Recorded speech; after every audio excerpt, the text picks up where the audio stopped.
Hello. Good evening, ma'am. Good Now evening. let's now let's start the conversation with consultants, episode 48. Moving ahead, I am Rima Kumari, HR associate and ECR coordinator of SKNG. Well, it is a pleasure to meet you, Rima. Hello everyone. I am Pooja Kumari, HR Associates and OD Coordinator of SK Associates in Group, and we both are your hosts for today talk show. So kindly introduce Mary Law.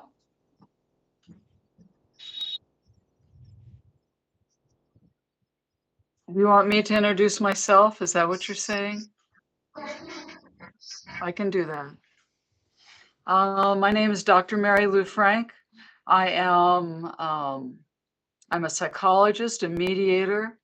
I've certainly been a professor, and I've worked in higher education for most of my career.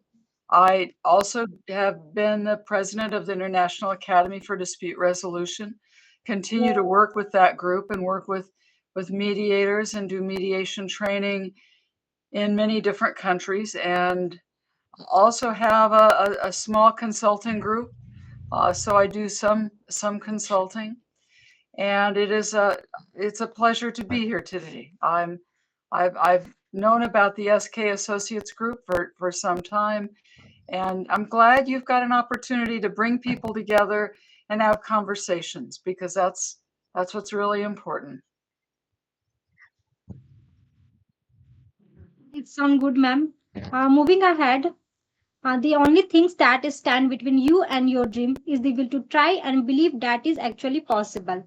It's a beautiful quote quoted by Joel Brown. So this quote I would like to bring our talk show name Conversation with Consultants with episode 48 of our guest talk series. Moving ahead, before we begin our talk show, let me briefly introduce SK Associates and Group. We are an ISO certified management consulting firm registered under the MSMED Act 2006. With the Government of India, our mission is to provide consulting service to student entrepreneurs globally, covering areas such as compliance, operations, marketing, research and development, human capital strategy, and operations. Our passion lies in helping these budding entrepreneurs bring their dreams to life and contribute to global economic growth. Entrepreneurship is a catalyst for change and innovation. It's a powerful force that can reshape industries, transform lives, and make the world a better place. We are committed to supporting student entrepreneurs on their journey, equipping them with the tools, knowledge, network they need to succeed. Now, before we begin our show, let's take a moment to introduce our guest today. It gives us immense pleasure to welcome Dr. Mary Law Bryant Frank, CEO of Transforming Mediation US, to the special event. We are truly honored by your presence today, and we are thrilled to have you share this momentous occasion with you. We would like to start this interview with our first question for you. And your first question is, what inspired you to pursue a career in psychology and meditation? Well, that's a very good question. I started in psychology because when I was my first undergraduate degree was in communication, and because I felt communication was so important and I wanted to understand it. I went and I taught for a few years, and I came back and got two master's degree and a PhD. And the way I got into psychology was I just started taking some advanced classes and some graduate work, and I realized that I wanted to understand more about how people are, how people heal, how people have issues, and how we can help them through it. And so that's how I got into psychology. And my degree program was a 5-year doctoral program. I studied that and thought that I would always probably work in the area of clinical work. And so my first position was the head of a eating disorder treatment program at a large university. I did that a few years and realized I enjoyed teaching, because in the evenings I was teaching in a graduate program. I enjoyed teaching even more than I enjoyed the the research. And so I moved into that. I was recruited for a position in Georgia, heading a psychology department, and was asked to start a graduate program. I had not been on the campus very long, but the university system asked me if I would be interested in being one of the mediators for the university system. And they would have 2 or 3 people across the 35 institutions that would go out, and if there were people on a campus having a conflict, they would have them come in and help resolve it. I think I had been asked because the department that I came into was full of conflict. And within a short period of time, we were all working together. And that was really, a tribute to them as much as it was to me. But they gave me credit for it. And they said they thought I was probably good at helping people solve problems. So while they had that program through the Board of Regents, for the next 20 years, I worked in helping people on different campuses when there were administrators or faculty and administrators having problems, or faculty and administrator, whatever group it was, I would go to their campus and would help them work the problem out. At that point, I had no training in mediation. Because of my training in psychology, I had skills at listening to people and helping people get through their problems. As I continued to do that over the years, I took the course of study at Harvard University on mediation. And then I also would, whenever there were opportunities, I would try to learn more about mediation. At one point, I decided that there needed to be more written about psychology and mediation. And I actually wrote the first book written by a psychologist on the field of mediation. And so since then, I've worked internationally. I think I gave 30 keynote presentations last year. I work with the International Academy. I've worked with other countries in terms of working with their conflict resolution or mediation programs.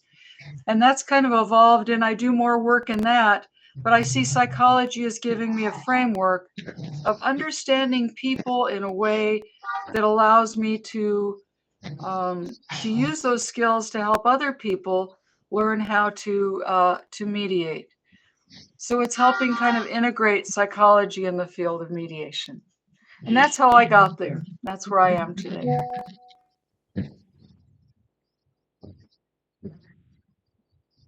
That sounds good, ma'am. Moving ahead, how did your academic journey shape your approach to dispute resolution? Well, I think you kind of came in and out. What I heard you say is, how did I develop my approach to conflict resolution? Did I get that right? How did your academic journey shape your approach to dispute resolution? Okay, thank you. I appreciate you clarifying that. We're on other sides of the world, so sometimes the internet cuts in and cuts out. My academic journey was one of understanding psychology. And in psychology, the focus is to how do people change? That's the basic question all psychologists are asking. And they ask it across a number of different ways. And then they try to figure out if you know how people change, how can you help them through that process? How did they get there? How do you help them through it? Mediation, which grew out of law, their focus is how do you solve a problem? That's a very different focus, isn't it? Because my focus was on how do you help people change and how do you help them heal versus how do you solve their problem. So I never went into mediation thinking I was going to solve their problem. But I did what my academic journey taught me was my question was, help me understand them.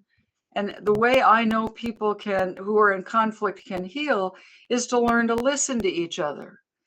So what I would do is I helped people learn to listen to each other. And that was my focus, which was very much a psychological approach, not I didn't go in saying, this is your problem, we've got to solve it. What are your interests? What are your positions? That wasn't my approach. My approach was, let me help, tell me your story. How did you get hurt? What did this person do to hurt you? And then I helped the other person learn to listen to that. What did you hear? Is that what you felt? And they usually say, no, that's not what I meant at all. And I say, oh, isn't that interesting? They experienced it so differently. And then we go back and forth. And generally people are able to start dialoguing and learning to listen to each other. One thing that I think is really important, and that may be a little different, is that I believe that as mediators, our goal is to help people learn how to work through the problems themselves. Because I don't want them coming to me every time they have a conflict. I want them to learn to listen to someone, to learn to hear what they're saying, and to learn to talk about it in a way so they can work it through. So they have skills they can take with them and they can use in their lives. I hope that was helpful. Yeah, great. Moving ahead, next question. Can you share insight from your time as president of the International Academy of Dispute Resolution? And again, you cut out. I heard you ask about my time as president of the International Academy of Dispute Resolution. Is that what you're asking me? What that was like? Yeah. Okay. And that was about 4 years ago. I was president for 2 years. They're always 2-year terms. What I learned was, first of all, when I started in as president, the Academy did not have as many international representatives on our board. It also did not have as many young people.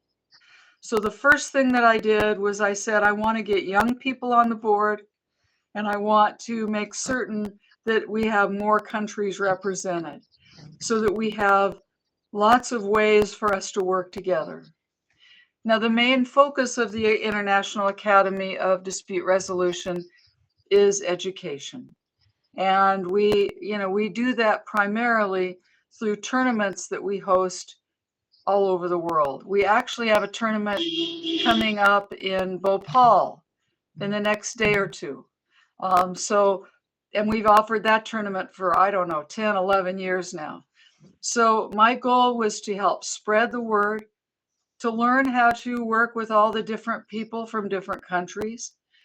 One of the things I did as president was institute a committee structure, also so that we had people who could work and contribute in different ways. And we had several projects going at one time. And rebuilt the law school tournament committee. And it is a very large committee that represents people from many, many countries, so that if there are people in different parts of the world who feel they want to have a tournament or a conference or some training there, that we've got an opportunity to provide it.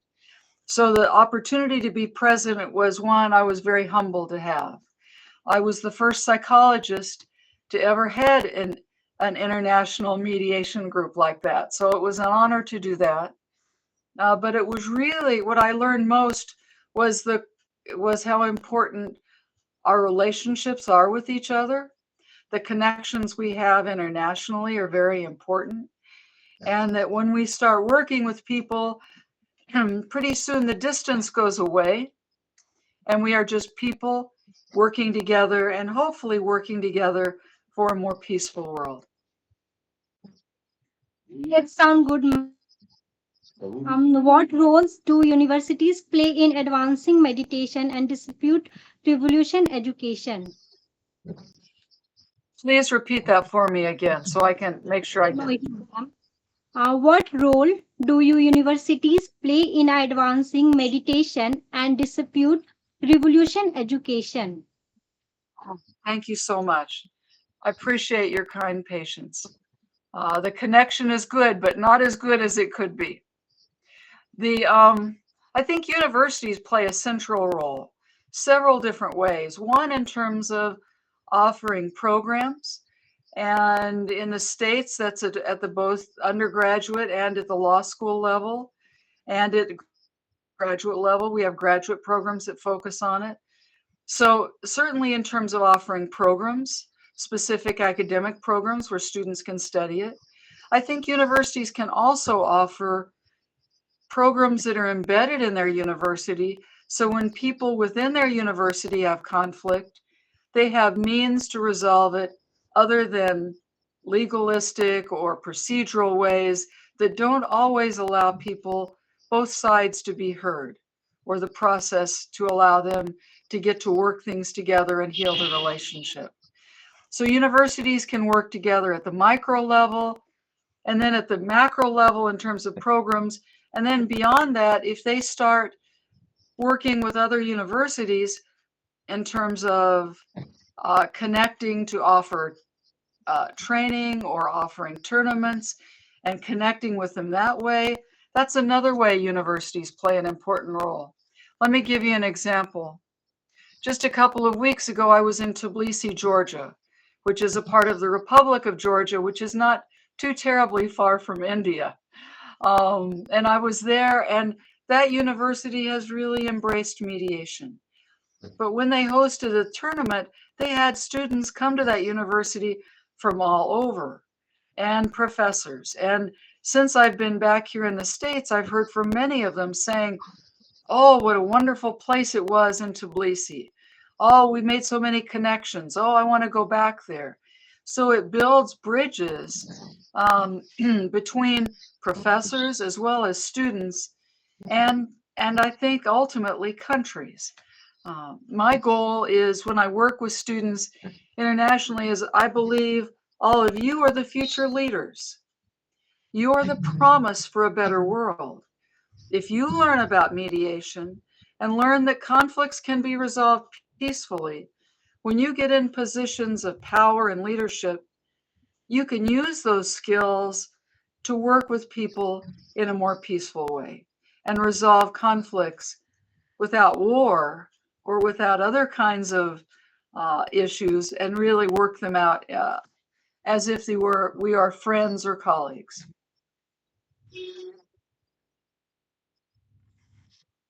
Okay, moving at next question. How has serving as a university vice president, dean, and professor contributed your mediation practice? And I'm going to repeat the question to make certain I got it correctly. How did my position, for example, as a vice president, influence my mediation practice? It was a real honor to get a chance to work at a university in that role. What I learned was how important it is to reach out to each person.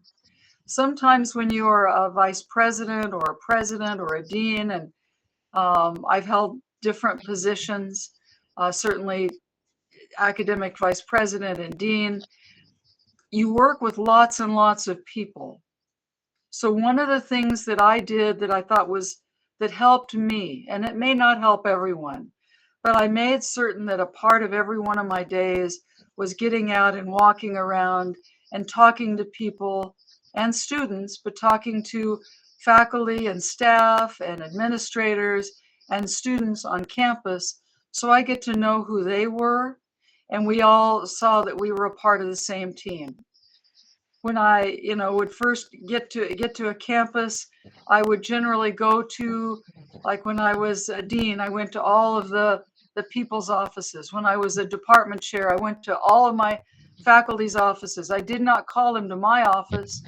I did the same as vice president. I went to all the dean's offices and I met with them in their office so that they got to know me and they knew I was interested in meeting them. I didn't just bring them to my office and say, come see me, I'm this important person, because I realized we were all the same and we were going to work together. And yes, I had that position, but it did not mean I wasn't going to treat you with respect or that we wouldn't work together as colleagues, because I wanted each one of them to grow and get to learn and do all the things they wanted.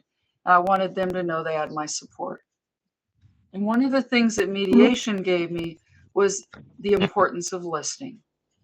Because for me, listening is the most important thing we can do in any relationship. It gives the other person respect.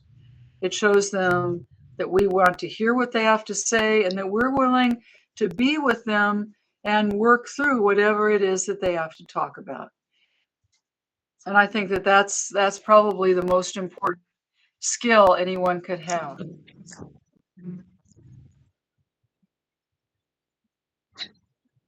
Nice. I see you're asking people to thank you so much. It's really nice to get to see the people that I'm talking with.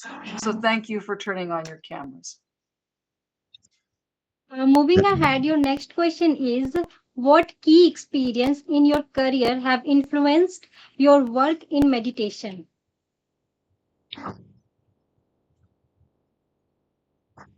I'm trying to think of what key experiences I've had.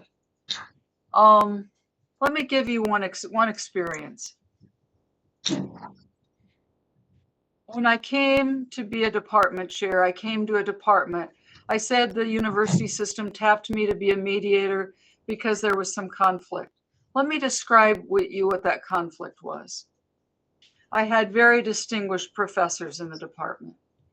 It was, there were people, they were all very wise and bright people. When I went around to each person's office to talk with them about what was going on, and I wanted to tell them we're going to have a department meeting, we're going to work on building a graduate program together, I'm real excited to work with you, tell me what your interests are, how can I help you grow? The first person I went to, he went to his office, the most senior faculty. I said, and I'm looking forward to having a department meeting so we can start work. And he said, we don't meet in this department. I said, really? What do you mean you don't meet? He said, no, we don't meet because we hate each other.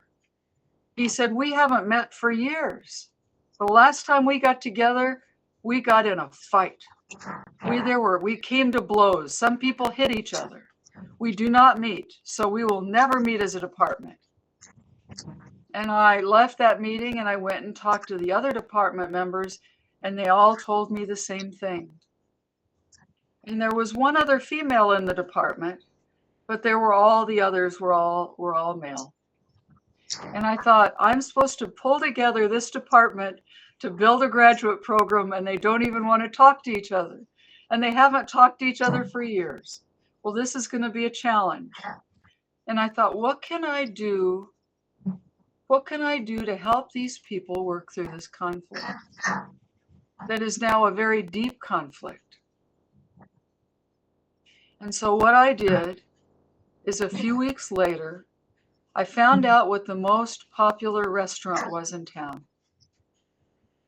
And I reserved the big table in the middle of that restaurant at noon when it was very, very busy.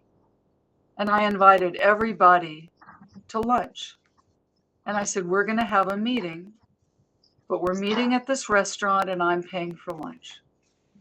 And they said, you're buying lunch for all of us? I said, yes, I'm buying lunch for all of you.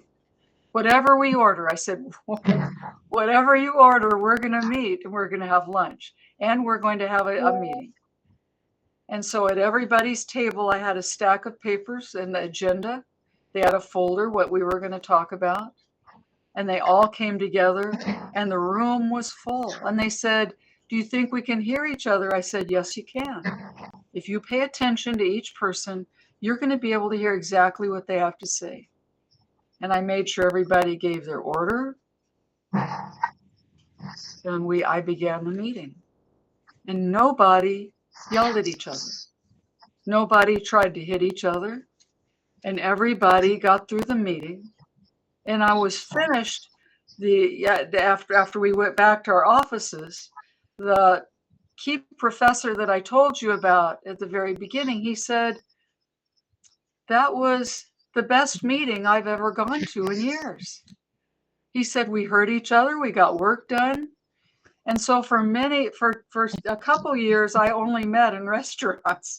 So I made sure everybody was still getting along. Before he retired, years later, he retired and he wrote me a letter. And he said, what happened in that department changed everything for him. It made the last few years of his professorship very positive, and he was very, very grateful. And I knew it was really all of us being willing to work together. But that was probably something that showed me, and I was not a mediator at that point. I hadn't been asked to do anything, but I thought, if you can find the right place and get people to listen to each other, wonderful things can happen and people can learn to work together. But it's just finding the right place for that to happen. And so that was the key thing that helped me learn how I could learn to work with large groups in conflict. I hope that was a good example for you. Okay, great. Next question. What are some of the biggest changes you have seen in the field of dispute resolution over the years? Okay, that's a very good question. I've spoken at a couple conferences recently about artificial intelligence. I think that's probably the biggest change that I see happening in the field of conflict resolution and mediation. And it's because people don't know exactly what to do with it yet. And let me give you a parallel, because in psychology, probably about 15, 20 years ago, there was a computer program that came out called ELSA that was a computer program to help people do therapy. You can just talk to the computer. Well, they found out that people didn't like talking to the computer, and it was not very satisfying.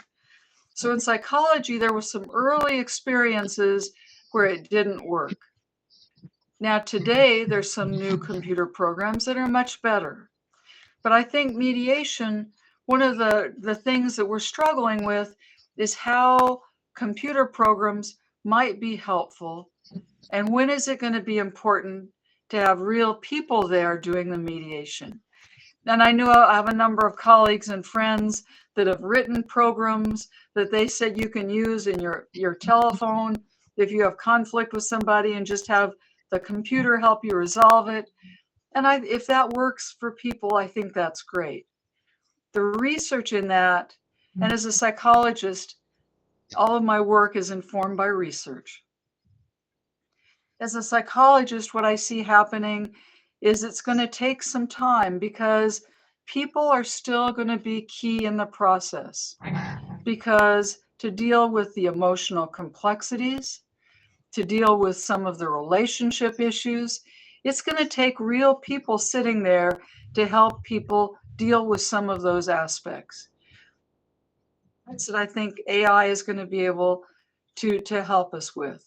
But I think there's still going to be some benefit to having skilled practitioners who also monitor the programs, but also can intervene with people when there are issues that can't be resolved through a computer program.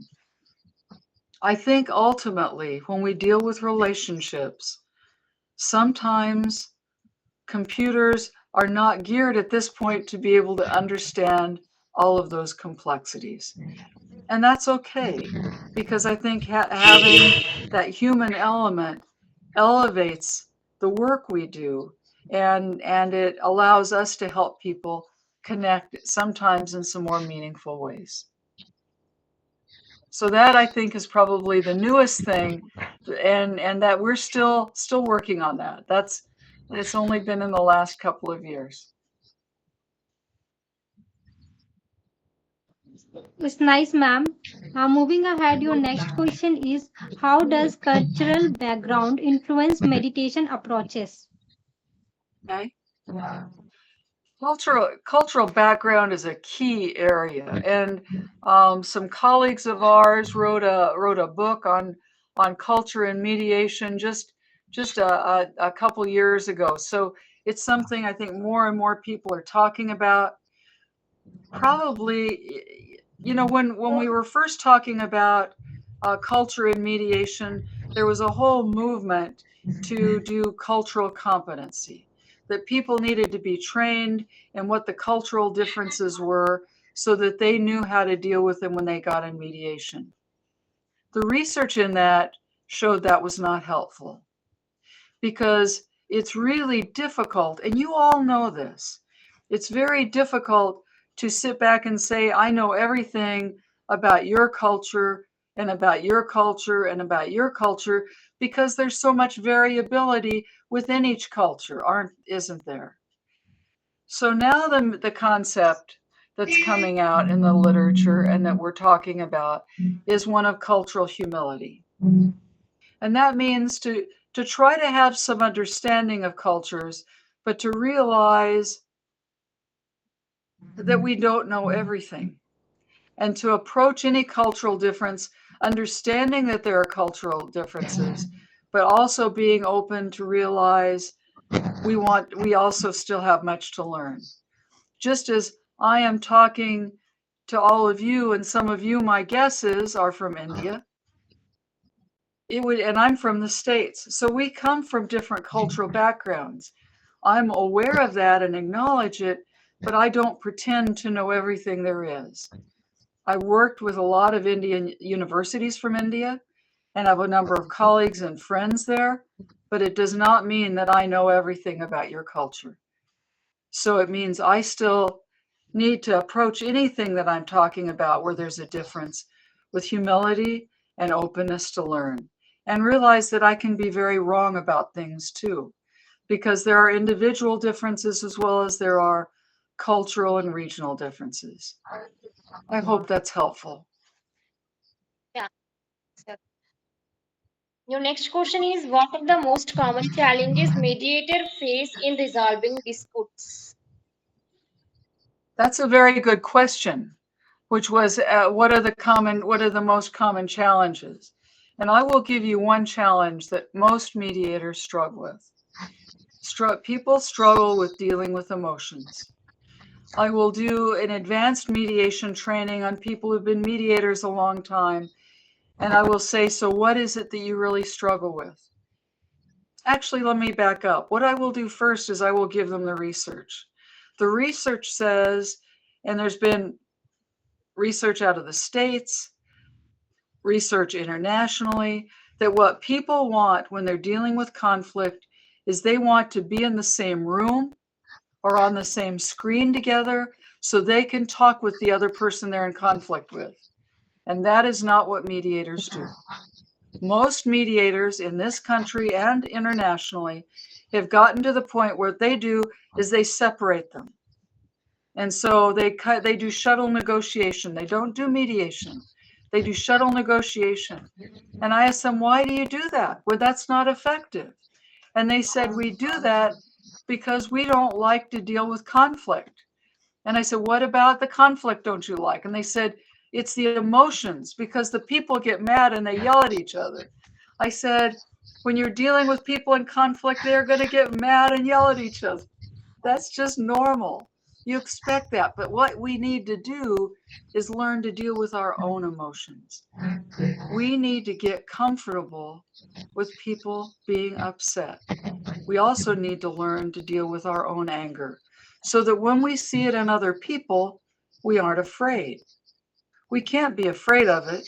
When you think about anger, there's at the very top, there's all this bluster and yelling and screaming and emotion. But underneath that is vulnerability and pain and embarrassment and shame. And when you think of it that way, realize that's what's always underneath the emotion. It's not, anger isn't to be afraid of. If you remember, if you can get to what's underneath that, then you can work with that. And they said, well, when they come in yelling, what do you do? I said, I tell them, I'm so glad you're letting me know where the pain is. Now we're going to do this. We're going to listen to one of you at a time. And I'm glad you shared that with me, because that means you're ready to work. And let's start with this side. Tell me, how you got so hurt. Tell me what they did to hurt your feelings and to embarrass you. What did they do to hurt you? And then they tell their story. And then the other person hears it and has to hear it in a different way than they've heard it before. And I said, well, I heard something different there. Did you hear how they thought you really tried to hurt them? Well, I didn't do that. And then, then they go back and forth. And then they learn to listen to each other. But once you can get underneath that, then you can do work. But the number one issue people deal with are emotions. And once people can learn to get past that, then they can do powerful work in mediation. And that's something I learned from psychology. Nice, ma'am. Moving ahead, your next question is, can you describe a particularly complex meditation case and how you resolve it? Absolutely. I will be glad to. One time I was called in to do a mediation. I'm waving goodbye to my husband. He's got a class to teach, and we share an office. So as he's leaving for the day, I wave goodbye. And one time I was asked to come in to a very large university, had a big conflict, and when I walked into the mediation, there were probably 50 people in the room. And there was one person, one faculty on one side, and all the administrators on the other, and all the faculty on this side. And it was clear it was going to be a complex mediation because all these people were there, all this anger and hostility. And I got people to talking to each other, explaining what went on, hearing what went on. And we worked the whole day on that mediation. And when we finished, I wasn't sure what happened, but we were close to the end. And I said, well, we're at the end of the day. And they said, we think it's time to end. I said, do you think we need to come back another day? No, I think we've done what we need to do. And the administration was real clear that they were finished. And the person who was the faculty said, I guess I'm done also. I said, okay, so what did we learn today? And they talked about it and we ended. And I went back to my car and I called the system office and they said, how did the mediation go? That was a big mediation. I said, yes. I said, I don't know how it went. They wanted to end. They said, did they come to an agreement? I said, no. I said, not that I saw. I thought we got all the issues on the table. I thought we had done some good work, but it was over. The next morning, I got a phone call and they said, we want from the board office. And they said, we want you to know the people were very, very satisfied and that you resolved their problem. I said, what happened? They said, no one wanted to admit that they had done wrong in front of you. And so they ended before they admitted they were wrong because they just didn't want anyone thinking they had made a mistake. And so they didn't admit it, but they apparently admitted it to the faculty member and they worked things out after I left. And that was fine because I just wanted them to work the issue out.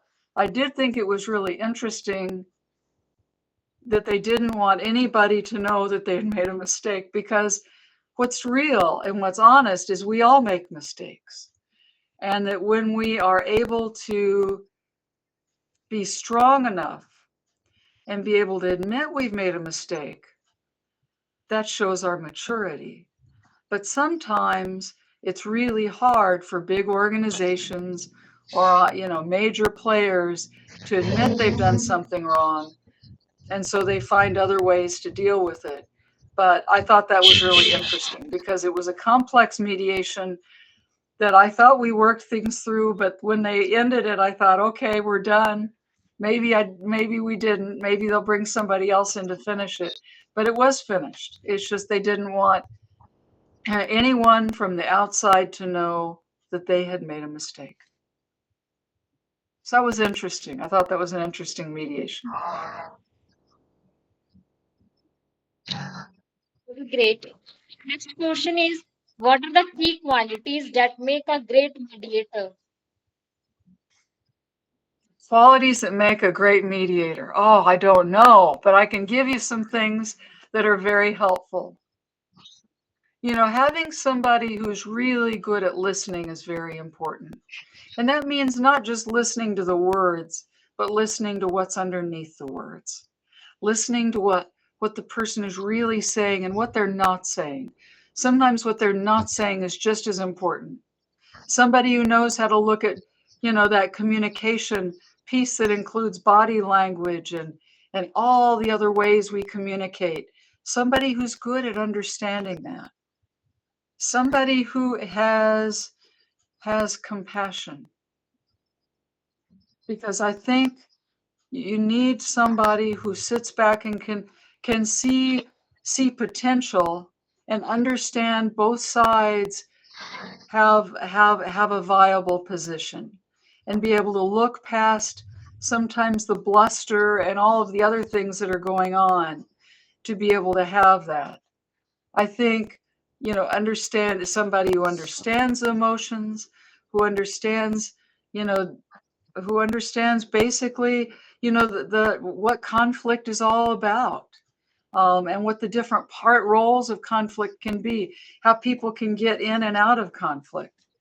Um, I think those are the main things. I you know, people, you need to have somebody who's also willing to be vulnerable. It's good to be able to say I make mistakes too, because it allows both parties to be able to say we did also.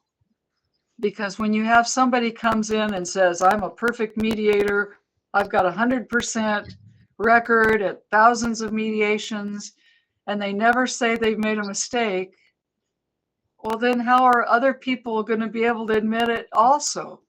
I think all of us want somebody who's human to be able to work with. And thank goodness most of us are human. What's important is to have people there who are willing to admit it. So those are some of the things. There are a lot of things, but I think that gives you a few to go on. I sound good. Moving ahead, your next question is what lessons have you learned from providing conflict resolution training in over 20 countries? Oh, what lessons have I learned? I've learned that there are important cultural differences that are important for us to honor. But underneath it, there are also, we are all more alike than we are different. We want to have a good life for our family. We want to be able to love. We want to be able to work. We want to be able to enjoy things in our lives, have friends and family that either we choose or we are born with. That there are more things in common than there are differences. But that it is important for us to acknowledge regional and cultural differences, because those are the things that sometimes can cause us communication problems that lead to conflict. So I would say the most important things I've learned is to really value and respect where each person is coming from, and then what their background is. Sometimes it's important to know what stereotypes they bring, because sometimes those come out in mediation in really interesting ways. So if I see cultural differences between groups who are working together, and now there's this conflict, I say, I wonder, when you were growing up, did you ever hear stories about this other group? And sometimes they say yes. And were those good stories? Did your family say, oh, I hope you can marry someone from that culture because it will make our family so much more enriched and varied, and we will have more cultures more celebrations to have? And they'll say, no, I was told to avoid people like that. I say, well, then I'm wondering if that could be a part of this conflict. Because if there are biases that I'm not aware of that have come to play that are underneath the conflict, then we need to talk about those also. So I've learned that those little things can come to play. Sometimes when I've worked with one group, they'll say, "Oh, you know people," and these are mediators. "You know people from that region. That's what these people are like." And I'll say, "Really? I didn't know that. What makes them that way?" "Well, I've always heard they were like that." I say, "Isn't that interesting? Because I never saw that." Now, sometimes those stereotypes have some basis, but what's important is for us to learn to work through them and figure out where those came from, so we can connect with each other. So working in different countries has taught me a lot about regional and national and sometimes familial beliefs that people have. But you know what? We all have those. And it's just learning what those are and how we navigate them so that we can work together better. It sounds good, ma'am. Moving ahead, we would like to express our sincere gratitude Dr. Mary Law Bryan Frank, CEO of Transforming Mediation, US, being our guest for today at Conversation with Consultants. Your presence and engagement helped to make it a success. Thank you for providing insight into your inspirational journey. Once again, thank you. Further, we could also like to thank our audience for listening patiently throughout the event. Thank you everyone for joining us today. We hope that everyone has gained some knowledge from this event. Looking ahead, we are excited to announce that our next episode 49 of Conversation with Consultants will be held next weekend. We hope to see you all there. Thank you again, and we look forward to reconnecting with you your next week. Do subscribe to our YouTube channel and follow us all social media handles to stay connected with us. Goodbye and have a great day ahead. Thank you a lot. Thank you. Thank you. I wish you all the best. Best wishes on your journey. Thank you. Thank you. Thank you, ma'am.